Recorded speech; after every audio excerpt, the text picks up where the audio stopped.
உறுப்பினர் முன்னாள் முதலமைச்சர் மாண்புக்கு பேரவைத் தலைவர்களே, மாண்பு உறுப்பினர் எம்எல்ஏ இருந்தார். அப்பவே உங்களுக்கு தெரியும், இந்த சட்டமன்றத்தில் விவாதம் நடந்தது. இப்போ அமைச்சராக இருக்கிறீங்க. 2010 டிசம்பர் 21 தான் நோட்டிபிகேஷன் விட்டாங்க. அப்போ யாருடைய ஆட்சி? காங்கிரஸ் ஆட்சி தான் இருந்தது. நீ இதை கொண்டு வரல, இணைந்த பிரச்சனையும் இருந்திருக்காரு. இவ்வளவு போராட்டம் பண்ண வேண்டிய அவசியமே இல்லை, இவ்வளவு விவாதம் தேவையே இல்லை. எத்தனை முறை தீர்மானம் நிறைவேற்றிக்கிறோம்.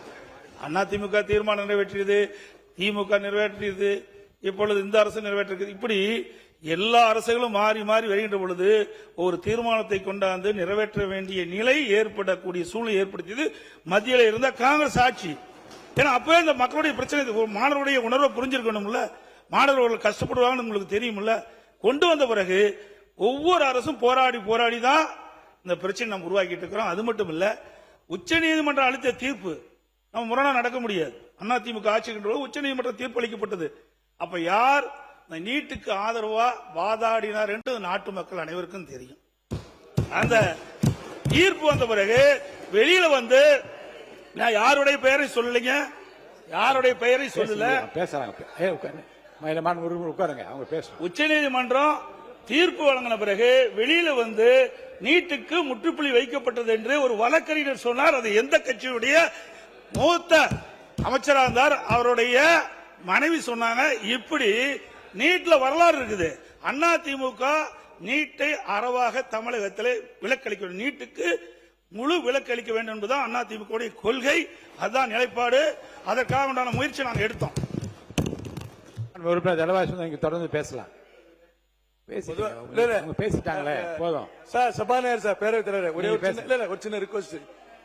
ஒரு மெம்பர் பேச ஒரு நிமிஷம் தலைவரே, தலைவரே ரூல் எடுத்து படிங்க. தலைவரே ரூல் எடுத்து படிக்க சொல்லுங்க. சட்டசபை ரூல் எடுத்து படிக்க சொல்லுங்க. ஒரு மெம்பர் பேசாம ட்ரெஷரி பெஞ்சில பதில் வரணும். பேசினாங்கன்னா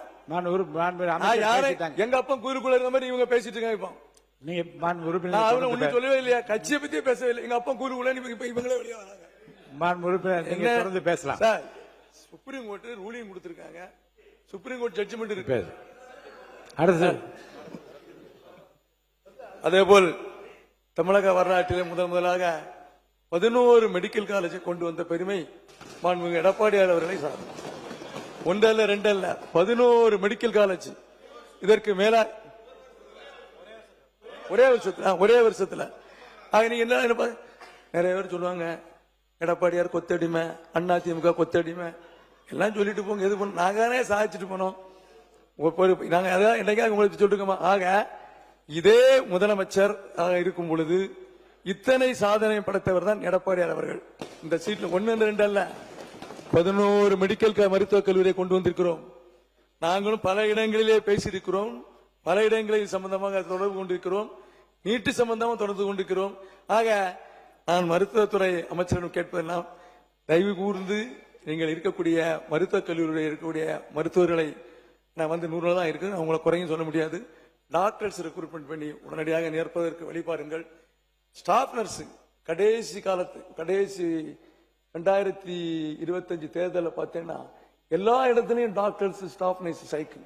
அந்த நிலை உருவாக வேண்டும் என்பதற்காக தான் நீங்க அந்த ஜிஓவை அசோசியேஷன் மூலமா என்ற கொடுத்தாங்க. அந்த ஜிஓவை ரத்து பண்ணி உடனடியாக அந்தந்த மருத்துவக் கல்லூரியிலே அந்தந்த புதுசா ஏற்கனவே தொகுப்பூதியத்திலே வெயிட்டிங்கில் இருக்கிறார்கள், அவர்களை நீங்கள் தயவு செய்து உடனடியாக வேலையை அமர்த்தும்படி கேட்டுக்கொள்கிறேன்.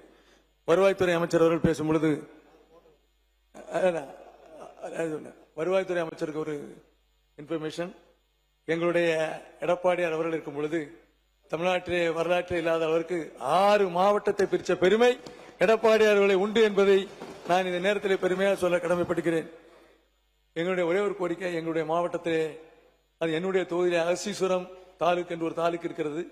அங்கே 2 டிஎஸ்பி ஆபீஸ், 11 போலீஸ் ஸ்டேஷன், அதற்கு மேலாக 11 டவுன் பஞ்சாயத்து, 23 வில்லேஜ் பஞ்சாயத்து, ஒட்டுமொத்தமாக கணக்கெடுத்தால் பாப்புலேஷன் கிட்டத்தட்ட 5,30,000 பாப்புலேஷன் இருக்கு.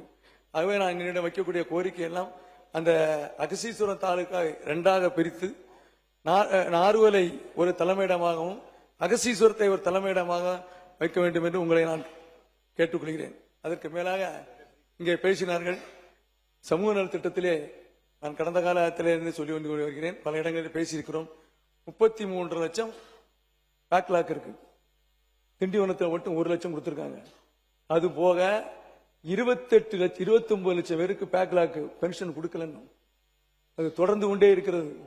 தயவு கூர்ந்து எந்த இடத்துக்கு போனாலும் சரிதான், இது கடந்த காலத்திலே நடந்த விஷயம். இருந்த போதிலும் நீங்கள் அதை நிவர்த்தி செய்ய வேண்டும் என்று உங்களிடம் நான் கேட்டுக்கொள்ள கடமைப்பட்டுகிறேன்.